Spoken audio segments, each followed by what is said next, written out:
Welcome to the Pulse podcast, where we discuss the latest trends in workplace technology and healthcare equipment, from artificial intelligence to business transformation. I'm Aileen Bavard, a U.S. sales manager for the workplace segment. Today, we're going to dive into part 2 of our discussion on what's top of mind for our OE dealers across the U.S. If you haven't listened to part 1 yet, check out the previous episode. But welcome back, CJ Cannata, President and CEO of the Cannata Report, the leading source for dealer channel intelligence. CJ and his team recently conducted a nationwide survey of office technology dealers. And today we're going to unpack more results and what they mean for the future of this industry. CJ, welcome back. Thank you so much for having me back again. It's truly a privilege. Looking ahead, how do you see the trends that we talked about today between the dealers and the financing partners?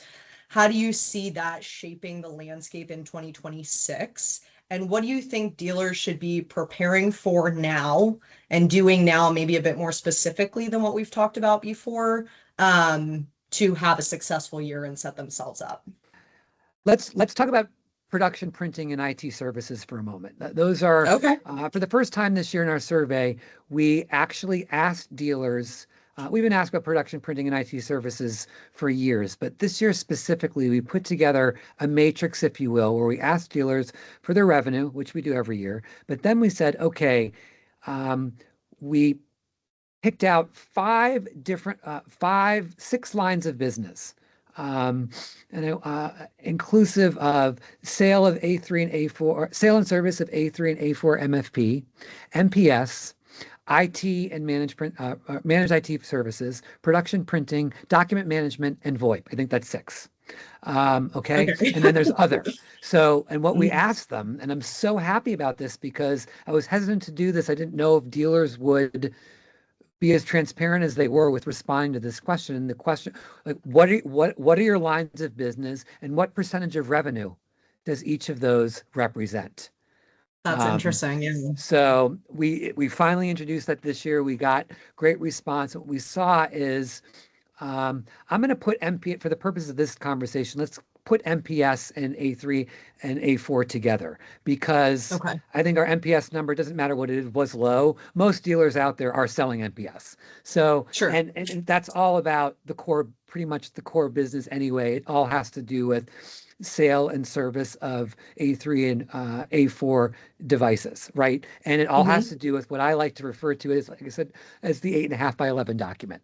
That represented 79% of revenue last year, which means that 21% of revenue was coming from other sources. The 2 top other sources were production printing, which represented about, I believe it was somewhere between 5 and 7%. IT was somewhere between 5 and 7%. And this was the first year where over 50% of dealers indicated, and it was 57%, are engaged in production printing.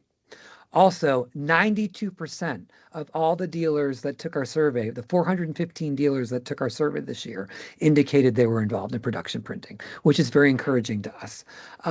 In terms of IT services, 47% of dealers who took the survey indicated that they were involved in IT services.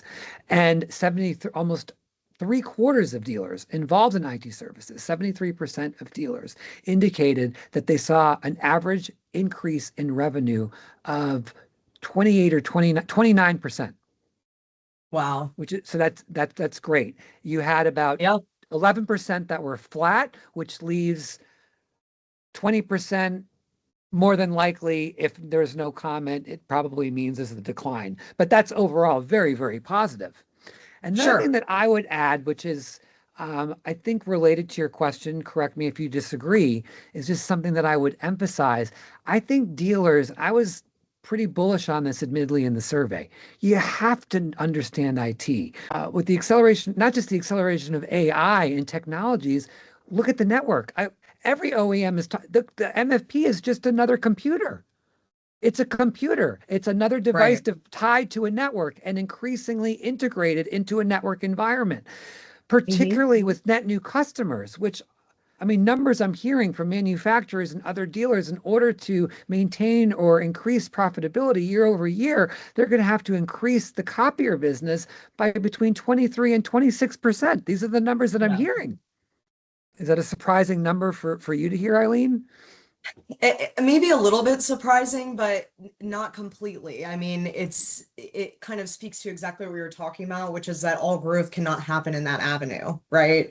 So we know that. I mean, we're seeing the same trend that you're speaking to, for sure. Well, that's very, very encouraging to hear because after all, you're a finance company, which is why I wanted to specifically give you an opportunity to respond to, what we're seeing in our survey, but the insights that we're also drawing, not only based on the data, but conversations, what we're hearing, and so on. And So on the topic of IT, I know you've said quite a bit about how you believe it to be a really important part of this industry. I guess touch on again specifically how you think dealers should be focusing on it and what impacts you think it'll have moving forward Sure. in the Well, first, industry. let me preface what I'm about to say with we certainly understand, we don't want to minimize the tremendous resources that that it's incumbent upon a dealer to provide to be able to get into areas like IT. So I don't want to minimize that. Like just get into IT. It's not, it's not an easy switch. It's a totally different business. We understand that. We sympathize with that. So I want to make Mhm. sure that that's very clear. But that being said, um, an MFP is a computer. You hear you've been hearing, you and I know this, but we hear OEMs speaking of their products in that way. We hear OEMs, as well as data we see in our survey, speaking to security features. We see every day, and we're talking to clients of all shapes and sizes, whether we're dealers or other types of businesses. The biggest buzzword out there is security. So going into 2026, a great way to lead into a sale is security. So I think security is going to continue to play a big role. Security, security, security. Great way for dealers to lead any type of sales discussion, particularly with their newer customers, as net new business is always important, but becoming tantamount in terms of the only way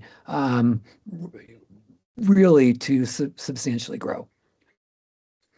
The other thing I'd like to say about IT is, and I touched on this earlier. Again, MFPs are computers. They are inextricably tied to a network, and especially when approaching net new customers, whether it's in 2026 or 3 years from now or 5 years from now, who is going to buy an office technology product of a computer, in essence, Right. from anyone that does not demonstrate an understanding in IT services? I understand that may be scary for some dealers to understand, and it's certainly not my intention to do that, but it is just a concern that I have as someone who cares and is concerned about the whole industry.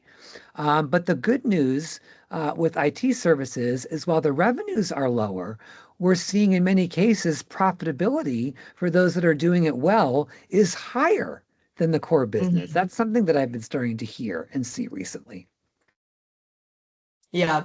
Yeah, I mean, we've heard some of the same stuff. I'll kind of go back to what was said earlier that the largest partners that I personally work with, and I know that my colleagues work with as well, they are getting into those IT services spaces, and there is a increased focus on them. We've gotten increased inquiries for programs that would allow bundled solutions for those types of deals, and also just how do we do this independently and how can we do it in a way that helps us retain customer base. So definitely seeing some of that too.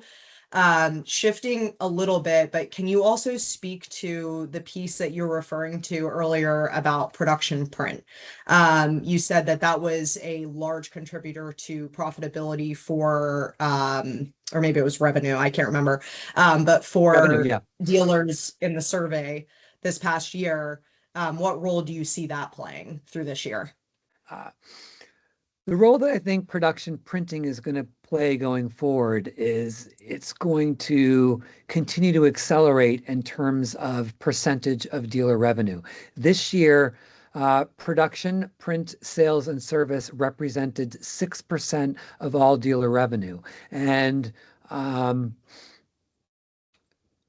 sure it's fairly obvious to most that the larger the dealer, the larger the percentage. There are some larger dealers where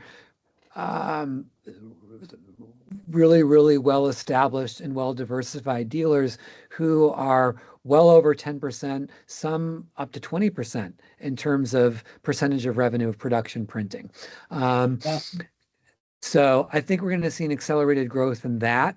Another area that dealers should be on the lookout for, I'm not sure about 2026, but in terms of thinking about and planning for the future, is textile printing. We do not see this in our survey. This is something that we have personally learned about through our relationship, initially through our relationship with Frank Malozzi, who we've been working with in various capacities for years. Now, of course, at Konica Minolta. Frank spent at least an hour and a half of 2 hours at ECS 2 years ago talking about textile printing to an audience of dealers. He certainly wouldn't have been doing that if he didn't think that there were opportunities for dealers. On top of that, internally, we've been doing our own research on textile printing. We're well aware of manufacturers that play in our space, dominant manufacturers that will be introducing textile printing products into the U.S. market that are already being tested and used in Europe and other global markets. Yeah. Well, thank you so much. I think this was super insightful, very helpful. So we really appreciate your time and your insights today. Before we go, for any listeners out there, if you want to learn more about the Cannata Report's annual dealer survey, you can visit www.thecannatareport.com. We're going to go ahead and include a link in the show notes. Well, thank you so much for being here. Thank you so much for having me. It was a real pleasure. Of course. Thank you all listeners for tuning into this episode of the Pulse Podcast. I'm Aileen Bavard for the workplace segment This at DLL. podcast is brought Stay to you tuned by for another DLL exciting Group. episode. All rights reserved. This podcast is for general information purposes only and should not be used as a substitute for professional advice. The opinions expressed in this podcast are solely those of the participants. Nothing herein should be construed as legal, tax, financial, accounting, or investment advice. Please visit www.dllgroup.com/aboutus for further details.